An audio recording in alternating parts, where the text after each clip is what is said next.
The harrowing Nurburgring circuit, considered by most drivers to be the toughest and most demanding in the world, is described by the best possible guide in the world, Jackie Stewart.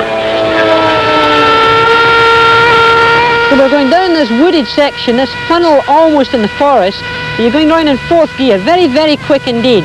This is an area where you can lose a lot of time. You can, of course, gain a lot because here you've got to be very clean. You come in here to this particular corner, you're braking quite hard into third gear, and you can go through here in third gear if everything's right. Now in full tanks you might go through in second, but again you've got to be clean, because if you get it on the wrong line on this first bend here, you're going to lose this whole series.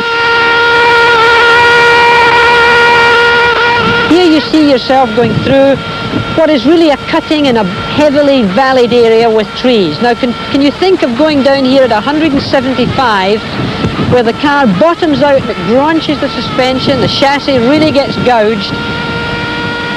You're going up here with so much G-forces on that you can't take your foot off the throttle and get it onto the brake. Every time I see this, it frightens me, because there's no barriers on the right-hand side, there's just a rock face and trees. You've got a left-hand side barrier, but that's not where you're going to go off the road. I think if I were to walk round them, I would be horrified. I would never drive around the place again. So the faster you drive around the ring, the less you know, and maybe that's the best thing to do. You're approaching the famous carousel, and if you look forward, you see the high fir tree. Now, we aim the car at that high fir tree, and if I put this car on the line for the fir tree, I go exactly into the bowl of the carousel. And there you are, into this bowl. It's a second gear corner. You're accelerating round this corner. Out you come. The car lifts itself out the bowl. If you come out too early, the car will just fly straight over to the barrier.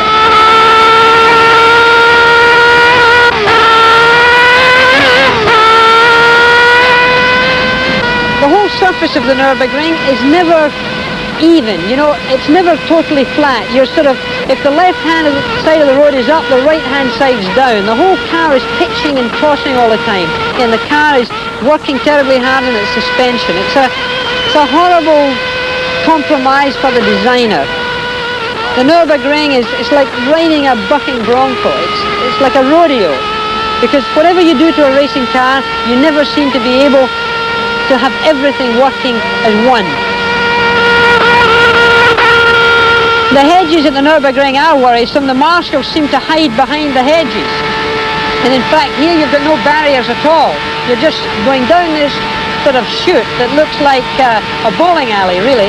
And you're going down here, the car's bumping and diving all the way along here, because again, the car is either going down and bottoming on a, you know, on a deep sort of gouge in the road, or it's half leaving the road in some of the little humpback sections of the main straight.